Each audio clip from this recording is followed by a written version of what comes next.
It's always about narrow alleyways, though, especially on the Fire Giant. That's where Kumbhakarna and some of those big major ultimates impact. We'll see if it goes through a game 2, though, because maybe they won't let him do that. I mean, the Kumbhakarna, I don't really think it's #1 on anybody's ban list as we get into our picks and bans for game 2. But at the same time... It was more saying, like, maybe they won't try and force him onto it this time round. They may just leave more options available for him. At the same time... I think realistically, I'd rather have been against the Scylla that game than the Kumbhakarna at that stage, just because of how well he was doing. Well, let's think about that. The first blood comes off of Susano into the tornado, right? Yep. All right, sure. So there's damage in the early game. You know, obviously... Not going to do it. You don't drop the crush and then leave it on the ground forever, right? Whereas the tornado, you drop it on the ground, it stays forever and still deals damage forever. The crush is just a single tap. Weaken can set up off that. Very true. We'll see where the mages decide to go. Ao Kuang still banned, Soul banned as well. And it's back to Fafnir. I mean, Ao Kuang banned.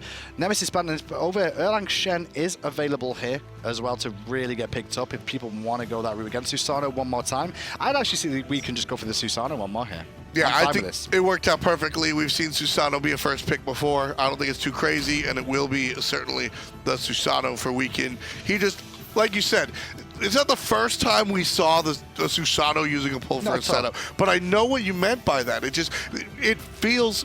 That was the game plan for weekend. It feels like the god was designed that way, even though I don't know if it was. But it just felt like the god was designed to set up these dot damage dealing gods that are available for them. A little bit of a change from Luminosity, though. They're not going to draft Bacchus early on. They're going for the Sobek, which is still flex. Sure. Sobek could wind up in the hands of SPL or JeffHindla. I want to see Erlang Shen, though. I do want to see Erlang Shen one more time this time around. I don't think they should pass up the opportunity and potentially give it away to Allegiance. Giving them Erlang Shen and Susano could cause them a lot of issues because of that. You'd have a lot of different options on the side of Allegiance. Susano right now, he'll be helped out by Janus, a great god for MLC Stealth. And that kind of tells me Allegiance this time around, they wanted MLC Stealth and a different god. Like, obviously, they tried to focus him last time around, say LG got to change things up here. But with Raijin locked in again for XenoTronics, I think XenoTronics had a fantastic performance on that. Got picked a lot, but that wasn't really his own doing. XenoTronics is one of my favorite Raijin players, to be honest with you. He knows how to play the god. Everybody knows how to play the god. You have to, otherwise you're not in the SPL at this point. But he's able to use all sort of facets of the character, and you're sometimes legitimately surprised when he uses that dash forward on you, because he's going to use it in so many different ways. Xeno's Raijin has conditioned the opponent to be surprised when Raijin makes a move. Now that's Sobek being first picked. I said it was flex, but Bacchus just got banned by Luminosity as well there, which shows me that they're not planning on picking another support themselves at least, so that should be Sobek going over to JeffHindla this game, and they're going to have to pick something for the solo lane to deal with the Ravana one more time, but this time Erlang Shen not on the table. Banned out. Instead it'll be the Jing going the way of BaRRaCCuDDa. So Jing, I mean, she seems to be rising above Ho Yi for the pro players. Right. Now, do you think this is anticipatory in that Ho Yi is going to be changed, so we're just getting ready for that change? Or is there a reason right now? Highly doubt that's the reason that we're doing it already, you know, with not playing Ho Yi. I think the main reason for that is just they feel Jing Wei's better. You're not going to not play a god because he's going to get changed soon, right? It's the same as Fafnir still got banned, even though next patch Fafnir's getting nerfed again, he might not be as good, you know? It's a weird way of looking at it. However, we do see Kumbhakarna and Rama for the side of Allegiance here. A little bit of a mobile composition coming out from Luminosity as well as Allegiance. Obviously, they've got Susano, Janus here. But across the way, Jing Wei, that passive comes into play, and Ratatoskr. Very good ultimate for closing the gap across the map too. Yeah, we saw Rat being used very well by DJ Pernicus on the side of Eager before. Pretty much just the mini Thor. Able to jump up on top and surprise and really start team fights that way. But the Ratatoskr, I like the choice because of the Susano and how successful Weekend was, being able to rotate all over the map. Mask on the Rat will be able to really follow that, and whether he wants to follow it or lead and set his own pace of the game. At the same time, though, I mean, Susano can chase down the Rat if we tell out into the camp because they both not in the sky. But you can look up. Go look up and follow him. Which tree is he in? Oh, he's in that one. Hey, we can play constantly. He probably plays with restricted camera pitch on. That's true. I like the change-ups in terms of supports this time. We've got a sprint for Incon this time round, and meditation for JeffHindla. Incon, going back to combat again, it clearly is. He's going to be a frontline setup for his team, or Peel God every single time. We saw him like struggle. I say Joline struggled in the set against Denial. They did not look like they struggled this time. You know, it's funny. I think Incon has come full circle. Once upon a time when Incon was laning with the likes of Allied and otherwise, Incon was known as this hard carry support that's going to steal all the kills. Aggressive. Right? That, to say the least. I mean, not even aggressive. We would see, I would call characters like Aurora and Trix Tank aggressive. Incon was the support carry. I've got Incon and Trix Tank, one for EU, one for NA, in terms of the best Gold Fury and Fire Giant stealers in Smite right now. They're the two that I would more often than not put money on stealing it. If I had to have one of those supports going for a Gold Fury or Fire Giant steal, I'd have one of those two. It's that simple. That used to be Jeff's claim to fame. Jeff kind of lost the love of that recently. I think that's mainly down to the Wrath more than anything else being changed. And he's back his last game. He tried. He did miss it. He certainly did miss it. But my point coming with Incon is that he used to be this sort of like I said, not even aggressive, just carry support. Now, full circle, Incon seems to succeed the most when he's on characters that can help preserve the life of his teammates. Now, I'm not too sure exactly what happened in the jungle there between the two jungles, but hang on a second, we've got pressure on BaRRa again. Just a little bit. Jing going to back off, and there's the meditation on Sobek. I lied, it was on Venenu. It was BaRRa that would jump to the backside there. It was just his positioning confused me completely. But in the jungle, we saw something very strange. Weekend got there very late to lane with Cope over on that right-hand side, so there was already push power in Scary D's favor, which I was not expecting to see in the early stages. Yeah, just a little bit of push. Just a little bit of push into. Nothing to be surprised about. Okay. For now, anyway. I mean, the Cub's going down. Back up is being invaded by Luminosity, though, because of that extra power. Now, Master Xeno, well, they're being waited for. They're waiting. Yeah, look at the wait. There's the hit of the unstable. There's the knockback. The pull one tower shot as well. The block. The block and was the portal. Key. The block was the key. Weekend managed to body block the squirrel from getting away and picks himself up first blood because of it. So that's 2 games in a row where Weekend gets a kill off of the pull from Susano. I'm not sure if I like what Stealth did there. They were waiting for a bait on the corner, and Stealth went for the damage instead of maybe the full all-in kill with the unstable vortex. Gave the game away. But at the same time, I guess they didn't know Weekend was still waiting there, so it worked out okay. Exactly, and Weekend winds up again with that. Weekend doesn't wind up with the first blood. MLC Stealth does, but Weekend enables it again with MLC Stealth, and this is a bond that I think is going to work out a lot. MLC was once one of the absolute top mid laners, and of course, at that point, he was joined by Andenster. Now, I'm not one of these haters. Oh, look at this rotation.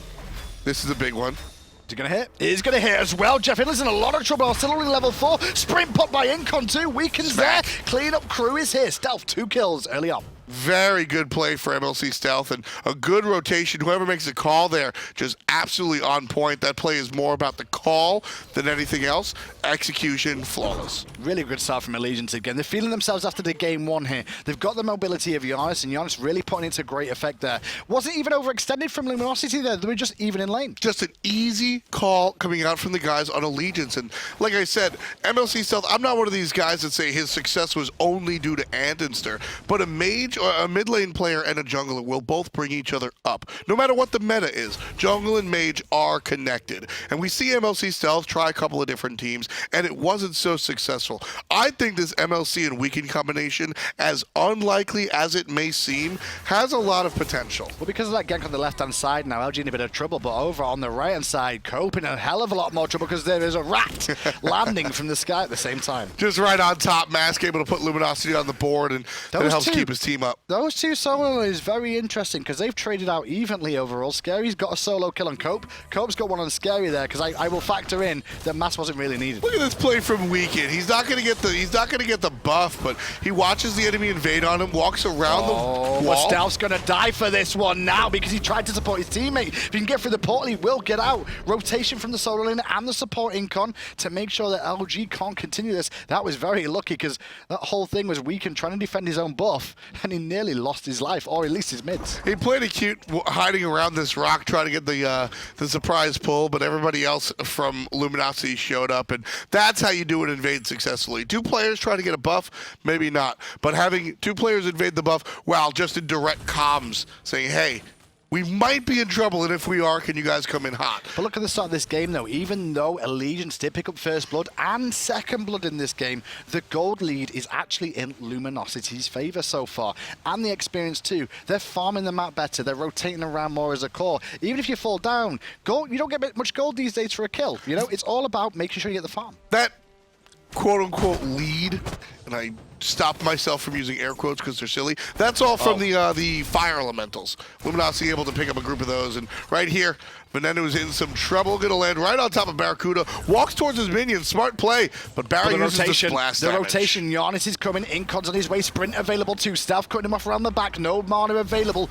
purifies the root, gets hit by the Saber Vortex. Incon's going to yawn. Where's the follow-up? The Weaken's the follow-up, but Weaken's dived in on his own, and the rest of his team have abandoned him. Weaken dies, so BaRRaCCuDDa somehow survives. Tower gets the kill, but, well, Tower gets the hit. However, the kill goes to BaRRaCCuDDa. Cope just got soloed again? Yes. At the same time? Yes. Exactly the same. Look at the timers. Yep. Wow. Yeah, ScaryD took him out a couple of seconds beforehand, and that was, yeah. So go back just to the fight. old solo kill. So what we're seeing out of Luminosity is BaRRaCCuDDa versus Venenu from Allegiance here, right? Game 1, Venenu showed more aggression than we saw against Denial, first of all. BaRRaCCuDDa went, all right, son. I respect it. And it was a very good matchup. Game 2, though, Barra's like, yo, give me Jingwei. I'm not giving him Jingwei this time. He wants to fight. I'll fight him this time round. So now Barra's giving what he gave back to Venenu and showing, listen, son, you're in the Pro League now, okay? You want to fight? We'll fight. Yeah, BaRRa feeling a little bit better on this fight. And Cope taking a big chunk, but BaRRa certainly looking like his old classic self here. 2 kills to himself. This is a big season for both these teams as well. I mean, Allegiance newly formed once again in regards to 3 of these members were basically Envy last split. And now on the side of Allegiance with a new rookie solo and a new rookie hunter. And then you got Luminosity, you know, they've had a lot of roster changes over the years. Jeff and BaRRa, the only real 2 that have stuck with this roster for the majority of it, mainly just BaRRaCCuDDa, if you add everything together there. And then you got ScaryD, Mass, XenoTronics all joining them from different teams too. They've got to find a synergy very quick, ready to try and go to Worlds. And like I said, Weekend and MLC South seem to have really found that synergy. Luminosity still trying to find it on some other points. Incon just ulted there, putting pressure onto Mass, but he's on his own. Space and Time did connect. However, the meditate from Jeff was on the mark and a good bit of peeling coming out. But this is still the aggression from Luminosity. They're looking at the speed buff and going in more. Up stop is the Rat. It's going to put Incon down, still alive in the passive, but a couple of basics will do it. Cope gets credit, and Mask puts down Incon. 3 players for Luminosity surrounding the buff. But Xeno got isolated there, and now Cope's in a bit of trouble. Has his ultimate available, may not get to use it because of that flop, though, and they will pick him up before he can get over the wall to safety. 3 kills and a speed buff the way of Luminosity. Love the play by ScaryD, following the pluck up with the dash. That will go ahead and silence out the enemy, making sure that you couldn't see the jump over the wall. Cope has his ultimate, but it was silenced out because of the dash from ScaryD. Very important minor play there coming out from the solo lane. 7 kills in 7 minutes for Luminosity, 3 kills for Allegiance, but with 7 minutes in, there's been 10 total. That's pretty crazy. And that gold lead is absolutely insane. 2,500? Yeah. For 7 minutes in, with no towers down, with no gold furies taken, that is a monumental lead.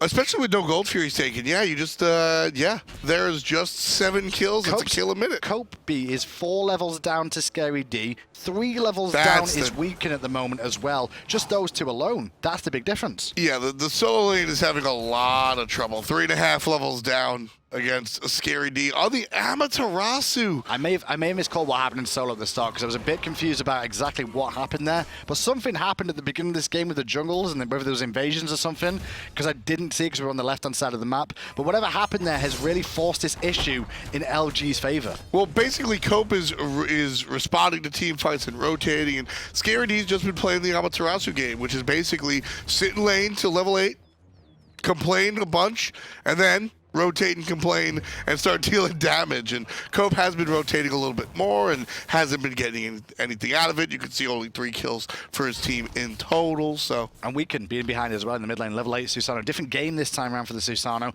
Got off to a good start with Stealth in the mid lane, but since then started to struggle a little bit in finding the farm. And now LG, look at the gold fury here. Could be it. There's a flip and there's a knock up. Incon in a lot of trouble here. Rat gonna go right on up. He's gonna chase. Yeah, he might come down straight away and does find Incon. Nice. Incon gonna fall. Weaken now looked at as well because ScaryD swinging around the back. Great tornado though from Weaken, but Stealth just uses ultimate and Stealth's trying to run for a wall. Give me a pull anywhere. No, not there. He's down 2 and Weaken just trying to farm backs because he just needs farm. I mean, Weaken knows that MLC is surrounded by 5. Nothing. A good pull is gonna save the life of the mid lane. I am certain that we missed something in solo at the start of this game. I don't know what happened. I'm gonna have to watch the tape back at the end because something weird happened for this gold lead to establish, especially after Allegiance got the first 3 kills in this game. So and 2 kills. The first gold fury goes out, but did you see how fast it went down? Yep, because they're all groups up together. That's why they've got a lot of damage now. And Cope in mid lane, well, he's going to drop again. Copebby goes down. Do you see how fast he went down? Yeah, I did. You know what? Because they're all grouped up as 5 min. And then you know what? The tier 1 tower, you know how fast that's going to go down? Tier 1 tower just went down. You see how fast it went down? Pretty quick. 10 kills for Luminosity. 9.5 minutes. Completely different tail of the tape this time around. LG last game looked in rags to an extent. They didn't manage to get things coordinated. This time they do. And Incon, well, he was walking around the corner trying to find people. He's found 2. Fire Giant hasn't even spawned yet, and Luminosity look like they're about to go march down for Phoenixes. Mask takes out Weaken. Wow. That's going to be another kill going the way of Luminosity. They're running this jungle right here. Here's the ultimate out of the solo lane. Scary D gets a stun onto 1. MLC will secure some of the damage with the Sanctuary, but safe under the tower. He just gets out, but I tell you what, his teammate's not going to get out. Poor old Cope's going to go down again, as will the speed buff too now. They're just falling too far behind too quickly. And the reason you saw Weaken evaporate off the map then, look at his item build. He's only just gone back and put second version of Void Shield there. They're just pressuring everything out. LG is just going ham now. I mean, last time around, you were talking about a jungler really not making it out alive a lot of the time because of a very aggressive build. Yep. There isn't a build. There's just no build There's yet. no gold. Nope, no build yet. Now Mass looking at a tier 2 tower with his team. Bite off a bit more than Kishu, forced to purify away. Tornado doesn't connect from Weaken, but he may want more. This game right here is rough for Allegiance. Not done just yet. BaRRaCCuDDa. BaRRaCCuDDa's gust there. You see where he put it? Right in the port, like, all right, boys, walk through it. Nah, you're not allowed to walk through this. Go back. Go back away. Exactly. It's just a little bit of zoning, a little bit of trouble, and BaRRaCCuDDa looking very strong here. They're 3 levels above his opposition. Going to bark down a tier 2 tower. Surprised they're not done, because you can see there's a couple of relics that still people haven't got. Some of the members of LG aren't 12 yet. Yeah. You realize that. Some of the members of LG aren't 12, 11 minutes in, right, which is normal. But look at the lead Scary D and Masked have in this game. And then BaRRaCCuDDa, which is now climbed up there too. Scary D and BaRRaCCuDDa are level 15. Something happened in solo. I don't even know what it was. That's the worst thing to say as a broadcaster because we're on the other side of the map, but I'm like, I don't know. No, it was weird. At that point, I mean, at that point, this lead is not about a single thing in solo, Hindu. This lead, it's 10K at almost 12 minutes. This lead for Luminosity is just the result of every single team fight going their way. Allegiance were able to make a trade. You know, but the gold lead was there after he got killed. Stealth in trouble. He just portaled through that, and now he's going to find his end again. There's Cope running for his life from 2 one more time. Meanwhile, the rest of LG split pushing the left-hand side here. And the Rat's going to look for the knock-up, finds it onto 1. Mid-roll! Venenu can't get away anymore, goes right to the sky. Incon going to save the moment. This is 2v4. I'm just reminding you of that. Now it's going to be a 2v5 right now because Weaken turns up 2. Mask gets another kill. 2 dead, and now they're looking for 3. All right, Jeff was there then, so it was a 3v4. Hey, P.S.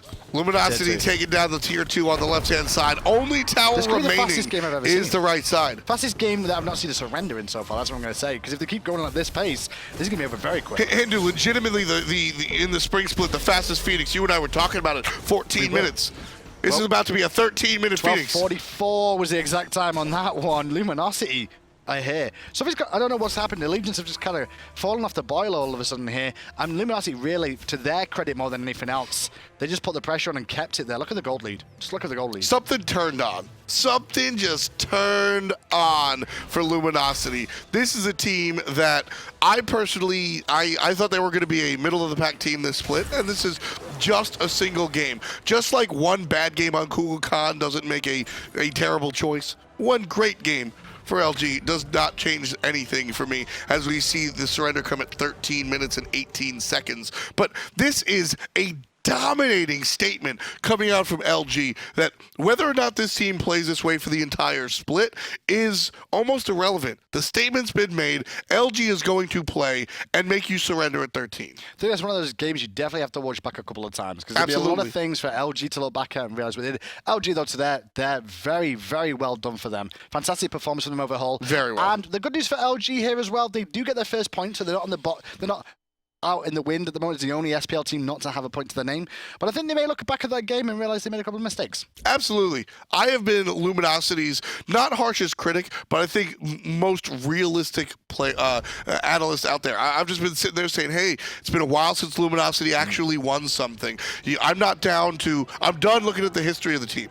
You have to look at what they do now. And if you're realistic about it, it's been a long time since we've seen it. But don't forget, BaRRaCCuDDa, JeffHindla, and the people they've surrounded themselves with now, Mask and Scary D, that's what they're capable of. And it worked out well for him. Let's go to Scary D and see how he did in that game as well, because Scary D had some good solo lane fights there. He had a dominant performance against Cope in game 2. And this is going to be Scary D on the Amaterasu game number 2. And this was a lot of what we saw, just dominating ultimates. And here he's only level 10. But look at everybody around him, 7, 8, 9 on the guys on Team Allegiance. A large lead going the way of Scary D. I mean, it's 2,000 before this whole thing really got going there. You can see there was still a lead of 2,000 there. And at the end of that, it's still 2.4K. And that's that important silence that I was talking about. Cope had the ultimate there, ready to jump over the wall, but Scary D knows to follow up and chain the CCs correctly. Well done. And that's going to... Only week 1, though. That's only week 1 of the SPL done. There's still another few more weeks before we go to the lands here. But that's how NA looks going into week 2. Right. We got, again, NA is Thursday and Sunday. So you've got Denial Esports heading on Randozzo's. LG will take on Envy. Enemy and Allegiance will go head-to-head. And then ending Thursday will be Eager and Soar. And when you actually look at the standings of the points on the left-hand side, then you see the Raid Doge at the top. Well, look at their sets next week. They've got a chance of staying at the top and even extending that if they continue the way they started this week. Yeah, I mean, the Wolfpack takes on Randozzo's on Thursday, and then Envy following up on Sunday. Eager going to try and do their same on Sunday as well. But that game for Luminosity, that was one of the most dominating performances. I got to go check the stats, but 12:44 on the Phoenix might be the new record for the shortest length game for a Phoenix, or the youngest Phoenix. Regarding surrenders, I'm not too sure. I don't even count the Envy. Yeah, and I'm not going to count no surrender. 13-18 was incredible. And that right there, it's a housewarming gift. BaRRaCCuDDa moves into his new home this week, and the team certainly brings it together to bring the win. And it's XenoTronics' birthday, too, so... There you go. There you go. LG celebrating on all fronts. I'm certainly going to celebrate as we're done with the first week of SPL, and we got some of the most incredible. We got to see a 50-plus minute just fight fest earlier on in the week, and we also got to see a 13-minute dominating performance by some of the scene's favorite classic players. Really, really good games all weekend long. More to come next week. So we've got relegations, though, on Monday, Tuesday for the SCL as well. Make sure you tune in for those. We're still going every day of the week. Yep, every single day there's some competitive spots, so make sure to tune up, turn in, and turn up. For myself, Hindu Man, Anatoly, Adonis, and everybody else all around here, especially Peckies, have a great week, and we'll see you next time.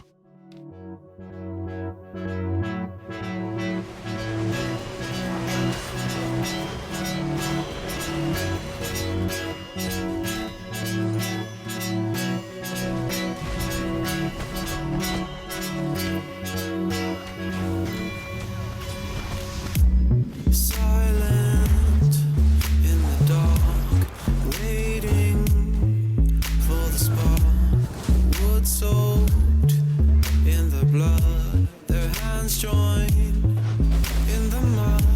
The ember gently glowed, the spark took to the close. The flames kept on rising higher. They stood in the fire, burned with desire, love and emotion. With devotion, we stood in the fire, burned with desire, love and emotion. We danced with devotion.